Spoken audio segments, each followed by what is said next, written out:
How's it going, everyone? My name is Charlie. This right here is my Great Dane puppy Roxy. And in today's video, we're going to be talking about accessories. Accessories that can make your life easier and hopefully your Great Dane's life more enjoyable. So let's get right into it. Now in this video, I'm not largely going to be talking about the mainstays like beds, crates, leashes, leads, collars. What I am going to be focusing on is some of the accessories you might not really be considering until you realize that you need them, or you might not even know that they exist. Now I know this device right here, the poop scooper, is a mainstay and something that everybody does know that they need, but the reason that I do want to bring it up is because I bought two poop scoopers because the first one that I bought ended up being absolute trash. I don't know how this has such good reviews on Amazon when the poop has to practically be frozen for it to get picked up by this thing. I would recommend going with something tried and true that you know exactly what you're gonna get out of it versus this thing.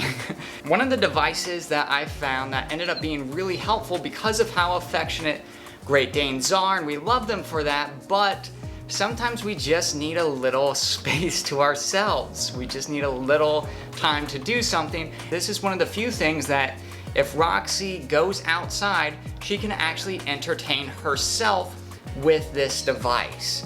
You know, it's portable, you can take it with you to different locations. Mine mostly stays hung up in my backyard here, but as you even see from the window that I'm watching her out back, she's out there playing and entertaining herself. Oftentimes, if Roxy's outside, she wants me to be outside with her. And this is one of the few toys that I found that actually, from when she was a puppy all the way up to 5 months now, she still continues to play with and entertain herself. Now, car transports. Now, these are Great Danes and we know how big they are. So I would highly recommend going with something that takes up your whole back seat, or again, different people have different vehicles, but I wouldn't rely on trying to just get your Great Dane something like a bed for the car. I would really try and go with something that, you know, fully protects your vehicle, that you don't need to worry about even if they were to get motion sickness. Roxy's never thrown up in the car, but I know many dogs get motion sickness in the car. You know, something that allows you to not have to worry about, you know, like she's never scratched through it. It's very simple to install. It's easy to clean. I would highly recommend going with something like this as opposed to, you know, some kind of travel bed or, you know, some of the other options that are a little bit smaller. One of the things that I ended up really liking with Roxy is what's called a Mudbuster, or at least that's what it's called on Amazon. I'm sure plenty of people make these products. You don't have to get these exact ones. These are just what I have used, and that's where I'm drawing my experience from. But the Mudbuster, as you see it here, is designed so when your dog is out in the yard, or you know, if they get muddy paws or anything like that and you don't want them tracking it in the house, it's very simple to just put some soap and water in here and just run your puppy's paws in and out a few times, dry it off. For me, I've really enjoyed it and it saved me a lot of headaches, you know, cleaning my floor or cleaning my carpets. Next, I'm going to be talking again really briefly about the spray shield. I brought this up in my video about Roxy getting attacked by the German Shepherds.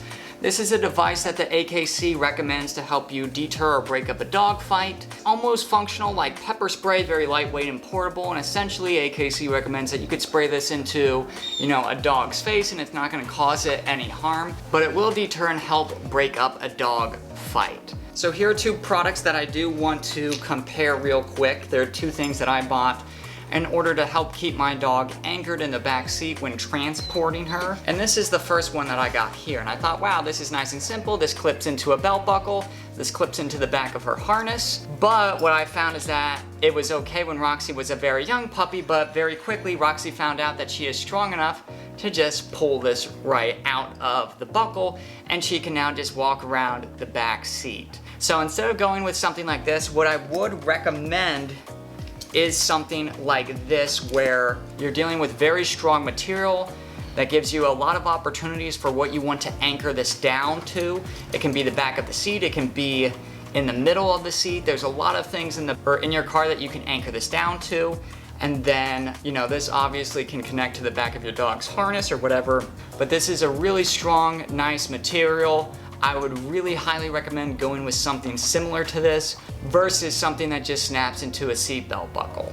Now here we got another 2 products that perform similar tasks in different ways. So you've seen me talk about this before, and what is nice is that it has a zipper on it, and then, you know, your food and water dish can kind of pop out here. It's really nice and portable, can fit in a backpack or purse. But then with this guy right here, you just flip the lid back up like this, and essentially you turn the gauge here from closed to open, and then you squeeze the bottle. Roxy, you thirsty? And your dog can just drink right out just like that.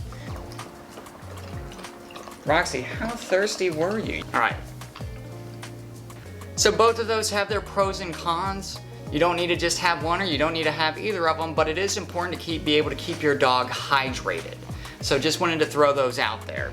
You've seen me talk about the Snuffle Mat before, the Foraging Mat. This is a nice way to, you know, during meal times, to keep your dog more engaged, tire it out a little bit more.